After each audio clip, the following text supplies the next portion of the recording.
घर में, प्रत्येक घर में महीने में 2 महीने में एक बार तो तुम धूप छोड़ी दिया करो, या यज्ञ करी लिया करो। एक थोड़ा सा यज्ञ पूजन, थोड़ी सी कंडा जलाया, गोबरी जलाई, ये सब कर लिया, छोड़ दिया। भगवान के नाम कहीं छोड़ दो, जरूरी नहीं है कि तुम्हें कुछ मांगना ही है, उसलिए छोड़ो भगवान का। प्रभु शिव कहकर ही छोड़ दो, नारायण कहकर ही छोड़ दो, राम कहकर ही छोड़ दो, कृष्ण कहकर ही छोड़ दो, उसको दे दो आप।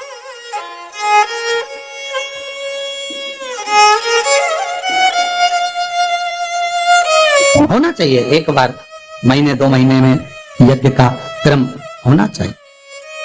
महीने 2 महीने में घर में अगर कोई रुद्राक्ष रखा हो, उस रुद्राक्ष को पानी में डालकर पूरे घर में छींटना चाहिए महीने 2 महीने। क्यों? कोई गलत ऊर्जा हमारे घर में आ रही हो, गलत कोई पांव पड़ रहे हो, रुद्राक्ष का जल महाराज सर्व जगह छींट देने पर वो गलत जो ऊर्जा है वो एक क्षण में समाप्त हो जाती है। छींट देने रुद्राक्ष नहीं हो तो शंख का जल छींटो। हमारे यहाँ तो आज भी हिंदू धर्म में नियम है, आरती के बाद शंख का पानी जल छींटा जाता है।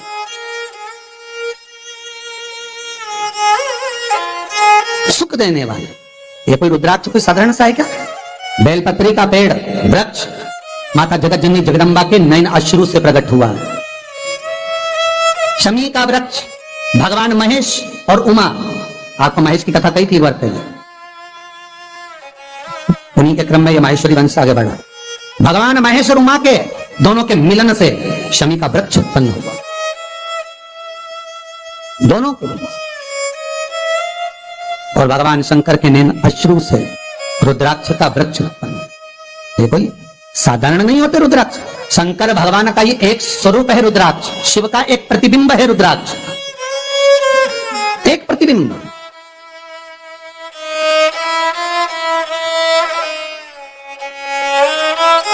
एक मुखी से लेकर 14 मुखी रुद्राक्ष होते हैं, ये शिव महापुराण कर रही है।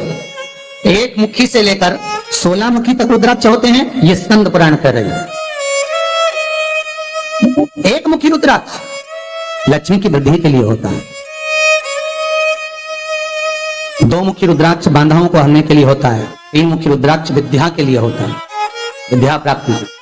2 बच्चा पढ़ने में कमजोर होता है, 3 मुखी रुद्राक्ष का जल पिला देने पर उसकी बुद्धि विवेक प्रबल हो जाता है। 4 मुखी रुद्राक्ष खोई हुई संपदा को वापस ले आता है, 5 मुखी रुद्राक्ष भी संपदा को लाने वाला।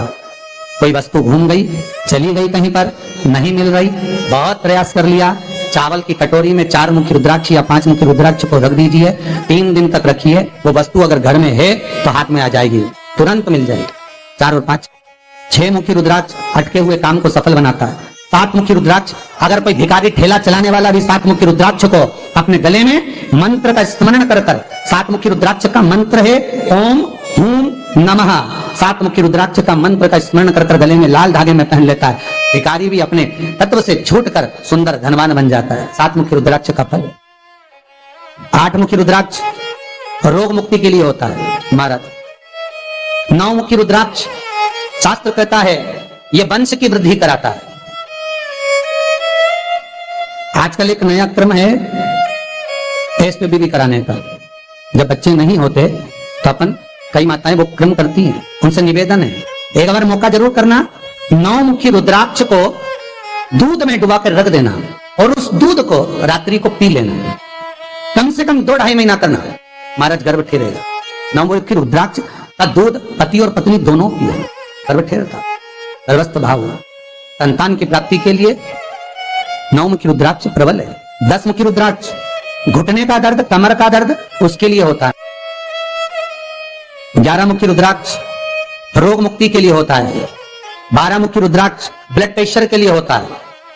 13 मुखी रुद्राक्ष महाराज संपदा को बढ़ाने के लिए होता है और 14 मुखी रुद्राक्ष वैभव के लिए होता है। ऐसे 1 मुखी से लेकर 14 मुखी रुद्राक्ष होते हैं जो शंकर भगवान ने व्याख्यान वर्णन स्वयं तुमरुका जी के सामने किया। जिस समय शिव महापुराण विराम दे रहे हैं तुमरुका जी, भगवान शंकर ने अपने गले की माला निकालकर रुद्राक्ष की तुमरुका जी को दी। जब तुमरुका जी के गले में माला पहनी तो तुमरुका जी ने पूछा इस रुद्राक्ष में क्या लाभ है, इस रुद्राक्ष का क्या फल है, आप मुझे वर्णन करें। शिव महापुराण की विद्येश्वर संहिता में यह सब वर्णन लिखा है। और अगर आप कहें कि गुरुजी हमको मंत्र भी बताओ इसके, तो आप गीता प्रेस गोरखपुर की शिव महापुराण को लाओ और उसमें विद्येश्वर संहिता को निकालो और उस विद्येश्वर संहिता में रुद्राक्ष का एक एक मंत्र लिखा हुआ है 14 मुखी तक, कि कौन सा रुद्राक्ष का क्या मंत्र है, उसका कैसे नाम जपना है, कैसे स्मरण करना। श्रीमद वल्लभाचार्य जी ने एक पुस्तक लिखी है जिसका नाम है जल भेद। कौन सी पुस्तक है? जम के पढ़ लो, जल भेद। पूरी किताब पढ़ना, उस किताब का एक सार मिलेगा जो यहां से वर्णन किया जा रहा है। जल भेद किताब श्रीमद वल्लभाचार्य जी ने लिखी। पुष्टि मार्ग की इस किताब में श्रीमद वल्लभाचार्य जी लिखते हैं कुएं का जल, बावड़ी का जल, तालाब का जल, खड्डे का जल, बारिश का जल, हापसी का जल, हैंडपंप का जल, ट्यूबवेल का जल,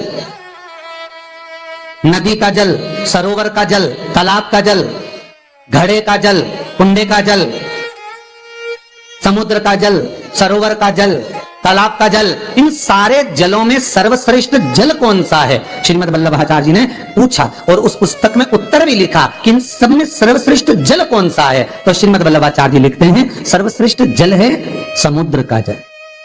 कौन सा जल है? समुद्र। अब आपके मन में आएगा बताओ समुद्र तो खारा होता है, तो जल श्रेष्ठ कहां से हो गया? श्रीमद वल्लभाचार्य जी ने लिखा सर्वश्रेष्ठ जल है तो समुद्र का, बावड़ी का नहीं, तालाब का नहीं, कुएं का नहीं, हापसी का नहीं, हैंडपंप का नहीं, बारिश का नहीं, खड्डे का नहीं, घड़े का नहीं, कुंड का नहीं, तालाब का नहीं, सरोवर का नहीं। श्रीमद वल्लभाचार्य जी लिख रहे हैं सर्वश्रेष्ठ जल समुद्र का। तो वल्लभाचार्य जी ने लिखा क्यों है समुद्र का जल श्रेष्ठ? तो श्रीमद वल्लभाचार्य जी लिखे खड्डे में अगर कचरा डालोगे तो वो सड़ता रहेगा, नदी में कचरा डालोगे वो सड़ता रहेगा, तालाब में कचरा डालोगे वो सड़ता रहेगा, कुंड में कचरा डालोगे, हैंडपंप हापसी में कचरा डालोगे वो सड़ता रहेगा। अगर कचरा समुद्र में डालोगे तो समुद्र उस कचरे को किनारे पर लगा देगा। समुद्र में अगर रत्न डालोगे, सोना चांदी हीरा पन्ना डालोगे तो समुद्र अंदर उतार लेगा। श्रीमद वल्लभाचार्य जी लिखते हैं जल भेद पुस्तिका के अंतर्गत कि परम भगवतीय वैष्णव को, सांसारिक मनुष्य को समुद्र जैसे बनना चाहिए। जब कचरा आए तो किनारे लगा दे और भगवान का नाम आए तो जीवन में उतार ले, समुद्र जैसे बनिए।